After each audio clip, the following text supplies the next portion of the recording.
Autre préjugé qui existe aussi, ce serait que les jeunes ne croient pas en la démocratie.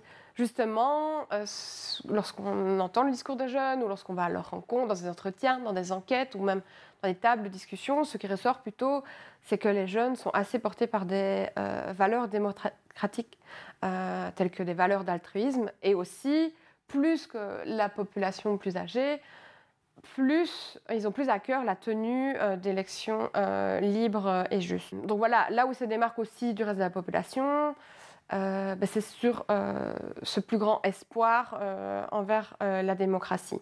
Là où ils diffèrent aussi, ce serait sur leur mode de participation politique. La participation politique, c'est déjà s'engager, donner de son temps dans les mouvements de jeunesse pour animer des enfants au scout, au patro, dans un club sportif. Aussi, ce que les jeunes n'identifient peut-être pas eux-mêmes comme de la participation politique, c'est aussi les pratiques telles que le boycott. On entend beaucoup autour de nous des jeunes qui se détournent de certaines enseignes ou de certains produits, notamment de produits qui proviendraient de territoires occupés israéliens. Donc c'est ça, les pratiques de boycott, ou qui ne se rendraient pas à un certain festival où serait à l'affiche un artiste considéré comme problématique. C'est ça le boycott.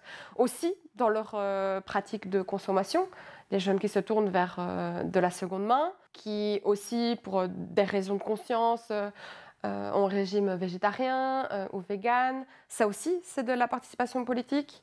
Et donc voilà, deux grandes pratiques un peu moins conventionnelles. C'est ça, c'est le boycott, c'est aussi les pratiques de consommation, faire des choix orientés et aussi s'engager, donner de son temps pour la communauté.